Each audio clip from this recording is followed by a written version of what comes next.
चूचू चिड़िया की कहानी। चिंकी चिड़िया अपने माता पिता के साथ रहा करती थी। चिंकी चिड़िया के पिता कालू कौवा एक नंबर का शराबी था, जो सारे पैसे शराब पीने और जुए खेलने में उड़ा दिया करता था। ऐसे ही एक दिन कालू कौवा घर आता है और चिंकी चिड़िया की माँ को पीटने लगता है। कल मोई, मैंने तुझे कहा था ना कि आज सैलरी लेकर आना, वरना घर मत आना। फिर तू सैलरी लेकर क्यों नहीं आई? मेरे दारू के पैसे खत्म हो गए। अब बताओ मैं कैसे पीऊंगा दारू? कैसे पिता है आपकी जवान बेटी घर बैठी हुई है और आपके जुए और दारू की पड़ी है। मेरे पास अब कोई पैसे नहीं है, आपको मैं कोई पैसे नहीं दूंगी। अरे वाह, अरे वो मनहूस मेरी बेटी नहीं, वो तेरी बेटी है। तू अपनी बेटी की परवरिश कैसे करेगी तू जान। मुझे बस अपने पैसों से मतलब है, चुपचाप से मेरे पैसे दे दे। इतना बोलकर कालू कौवा डंडा उठा लेता है और चिंकी चिड़िया की माँ को पीटने लगता है। अब ये सब चिंकी चिड़िया से बर्दाश्त नहीं होता और वो अपने पिता से ऊंची आवाज में बात करती है। बस कीजिए पिताजी, बहुत कर लिया आपने अपनी मनमानी, अब मैं और बर्दाश्त नहीं करूंगी। ओ मेरी बिल्ली, मुझे से म्याऊं कर रही है। अब माँ के साथ साथ बेटी भी जुबान चलाने लगी है। पिताजी सिर्फ मेरी जुबान ही नहीं खुली, अब मैं और भी समझदार हो गई हूँ। अगर अब आपने मेरी माँ पर हाथ उठाया तो मैं भूल जाऊंगी कि आप मेरे पिताजी हैं। चिंकी चिड़िया अपने ही पिताजी को आंख दिखाती है। कालू कौवा चिंकी चिड़िया से डर जाता है और वहां से भाग जाता है। इस तरह से कुछ दिन बीत जाते हैं। कालू कौवा घर लौटकर नहीं आता। मेरी बच्ची, ये तूने क्या किया?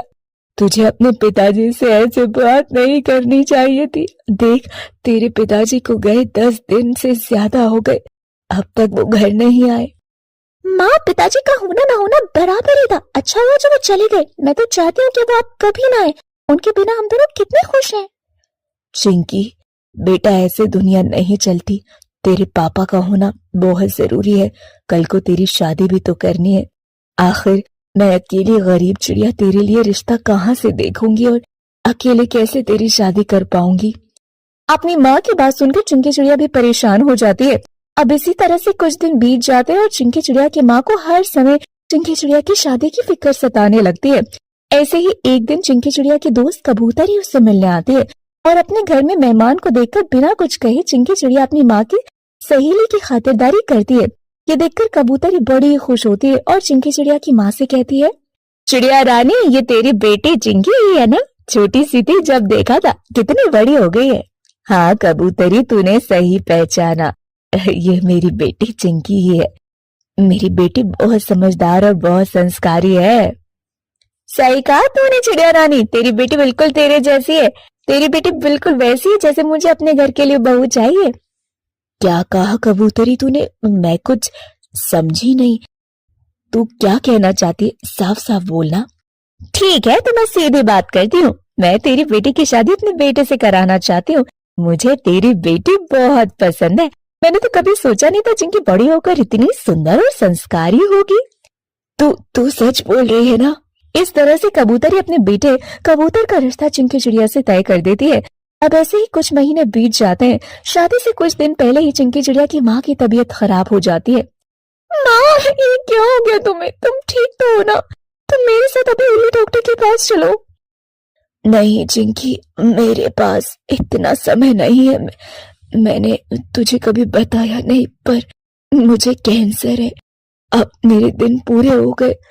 मैं तो बस यही चाहती थी मेरी बेटी की शादी मेरी आंखों के सामने हो जाए, पर लगता है तेरी शादी देखने से पहले ही मुझे भगवान के घर जाना पड़ेगा।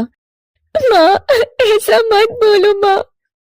चिंकी, मैंने तेरी शादी के लिए कुछ पैसे जोड़े। तू बैंक से जाकर उन पैसों को निकाल लेना और खुद अपनी शादी कर लेना, क्योंकि अब तेरे पिता भी तुझे छोड़कर जा चुके और मेरे अलावा तेरा इस दुनिया में कोई नहीं। अब तुझे खुद ही सब कुछ करना होगा बेटा। इतना बोलकर चिंकी की माँ हमेशा हमेशा के लिए उसे अलविदा कर देती है। माँ के जाने के बाद बेचारी चिंकी उन पैसों को निकलवा लेती है और शादी वाले दिन उसके पिता वहां आ जाते हैं।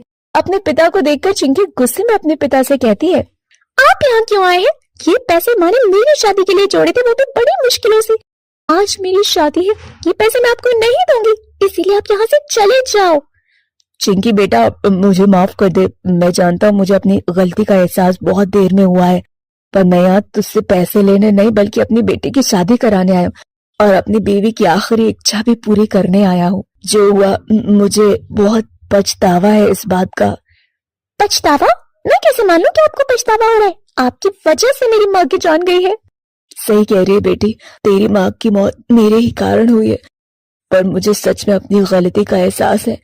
तुम्हें छोड़कर जाने के बाद मेरे पास जितने भी पैसे थे वो सब मैं जुए में हार गया। उसके बाद मैं रोड पर भिखारियों की तरह भीख मांगने लगा।